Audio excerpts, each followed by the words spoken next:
students. This is Sivakumar, 12th Standard Business Mathematics and Statistics. Chapter number 2. Exercise 2.8. In exercise 2.8, we are going to study about definite integral. So far we have learnt about the indefinite integrals on elementary algebraic, exponential, trigonometric and logarithmic functions. So far we have completed indefinite integrals only. Now only we are going to study about the definite integrals. Okay, integrals of the type a to b, this is called the lower limit of the integral, that one is the upper limit of the integral, f of x dx. It is also represented as the area bounded for the curve y equal to f of x between the ordinates x equal to a and x equals b. X equals a and x equals b. Here we have two fundamental theorems. First one is the first fundamental theorem of integral calculus. If f of x is a continuous function and f of x is equal to integral a to x f of t dt, then capital F dash of x, that is equal to small f of x. And theorem 2.2, second fundamental theorem of integral calculus. Particularly in this exercise, we are going to study about the second fundamental theorem of integral calculus only. Let f of x be a continuous function from a to b. This is a starting one and the ending one. That's from a to b, it is continuous. If capital F of x is antiderivative of f of x, then integral a to b f of x dx, that is equal to f of b minus f of a. Okay, antiderivative means integration. Integral a to b f of x dx equals f of upper limit is b minus f of the lower limit a. Okay, here what is given? Here a and b are known as the lower limit and upper limit of the definite integral. Now we can get into that problem. Exercise 2.8, integral 0 to 1 e power 2x dx, using, look at that, second fundamental theorem. Shall we start? Very simple only. Just you have to integrate. After the integration, you have to apply the limits. First upper limit and followed by the lower limit. Okay, what form it is? E power 2x. We know that e power ax dx formula 1 by a into e power ax. Here, if you are given the limits, you are not supposed to introduce a constant. Generally, we are introducing constant at the end of the integration. Here, no need to use that constant. That is the only difference between a definite integral and indefinite integral. For definite integral, no need to introduce the constant. Remember, that is very important point. Now, I am going to apply the formula. Okay, which one is a here? A is the coefficient of x. What is the coefficient of x? 2. So 1 by 2 according to this formula. E power ax, that is e power 2x as it is. Don't introduce c, right? Now you have to apply the limits. That half, let it be outside. The constant, let it be outside. What are the limits? 0 and 1. That is equal to half, right, as it is. Apply the upper limit, that x has to be replaced by 1. After that, x has to be replaced by 0. That's all. So I am going to replace e power 2 into 1. Upper limit is over. Minus, I have to introduce minus. E power 2 into 0. Upper limit minus, then lower limit. That is equal to half e power 2 ones are 2 minus 2 into 0, 0. That is equal to half e power 2, right, as it is. Anything power 0 is always 1. So e power 0 equals 1. That's all. Problem number 1 is over. I will be teaching problem number 2 in the next video. Thank you, children. This is Sivakumar, 12th Standard Business Mathematics and Statistics. Chapter number 2, continuation of exercise 2.8. Problem number 2.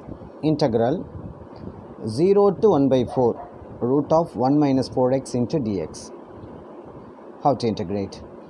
What form it is? Here x term, here constant term. So we have to apply the formula integral root of ax plus b. Root of ax plus b,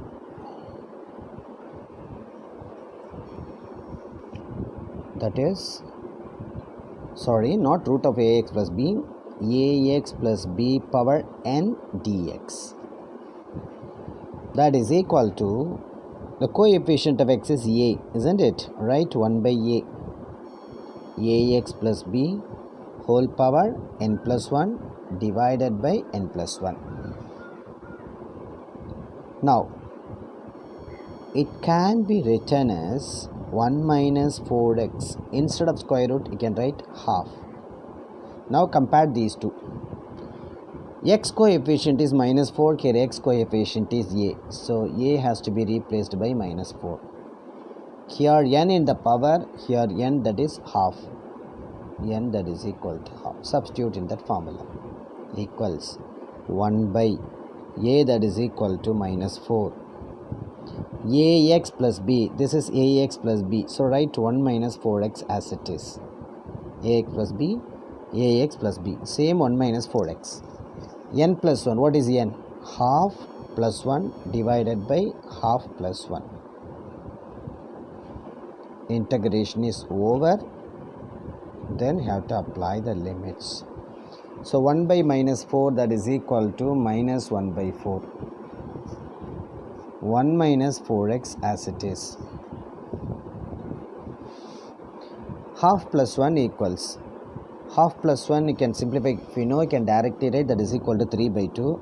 I write here half plus 1 equals 1 plus 2 ones are cross multiply, 2 ones are 2, divide by 2, that is equal to 3 by 2.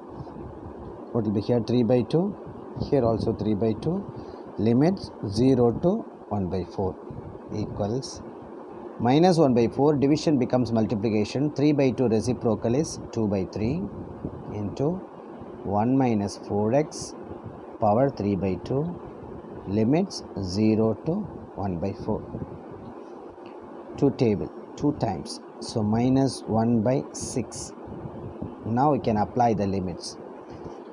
That x has to be replaced by 1 by 4 first. So 1 minus 4 into x, that is 1 by 4 whole power 3 by 2. Upper limit over. Minus lower limit. What's the lower limit? 0. So 1 minus 4 as it is. Instead of x, what do you have to put? 0 whole power 3 by 2. Have to simplify. Minus 1 by 6 into 4 get cancelled. 1 minus 1 power 3 by 2 minus 1 minus 4 into 0 power 3 by 2 equals minus 1 by 6. 1 minus 1 equals 0. 0 power anything is always 0. Minus 1 minus 0 equals 1. 1 power anything is always 1. That is equal to minus into minus plus 1 into 1 1 by 6. So problem number 2 is over. I'll be teaching the problem number 3 in the next video. Thank you, children. This is Sivakumar, 12th Standard Business Mathematics and Statistics. Chapter number 2, continuation of exercise 2.8. 2.8, problem number 3. Integral 1 to 2 x dx by x square plus 1. Here, there is no direct formula, already I told you. If there is no direct formula, you can go for substitution method. You know the differentiation of x square plus 1. X square differentiation is 2x. Constant differentiation is 0. In 2x, we have x in the numerator. So definitely we can go for substitution method. See, let x square plus 1, that is equal to t. Differentiate with respect to x. X square differentiation, first write the power 2, then x as it is, and reduce 1 in the power. So 2 becomes 1. So plus 1 is a constant differentiation is 0, that is equal to t with respect to x is dt by dx. So 2x plus 0, that is equal to 2x, cross multiply dx, that is equal to dt. We have only x dx in the numerator. So I am retaining x dx. 2 comes to the right hand side of equal sign. You have to write half. Write the reciprocal. Half dt. This is a definite integral because you are given the limits. In definite integral, when you go for substitution method, we have to find the limits for t. Here x is a function. I am going to change x into t. So we have to find out the limits for t also. How to find? For x, what are the limits? 1 and 2. First write the lower limit and upper limit. 1 and 2. Substitute x equals 1 over here. 1 squared is 1. 1 plus 1, 2. 2, that is the value of t. Now substitute x equals 2. 2 squared is 4. 4 plus 1, 5. T, that is equal to 5. Equals. Now 1 to 2. 1 to 2 becomes 2 to 5. X dx, here it is. What is x dx? Half dt. Half, right outside the integral, dt at the last, 1 in the numerator. Okay, half dt is over. Now x squared plus 1 we considered as t. Since dt is there, t is a function. These two are the limits for t. Now, what form it is? This is of the form 1 by x dx. We know the formula. We know that integral 1 by x dx, that is equal to log of modulus of x. Here log of modulus of t. Don't introduce a constant, already told you, since you are given the limits. Integration. Limits 2 and 5. 2 to 5. Apply the limits. Log of modulus of t has to be replaced by 5 minus log of, then lower limit. What is the lower limit? 2. Half. What form it is? Log m minus log n. Log m minus log n, that is equal to log m by n. I write the rule, that is called the quotient rule in logarithm. We know that log m minus log n, that is equal to log m by n.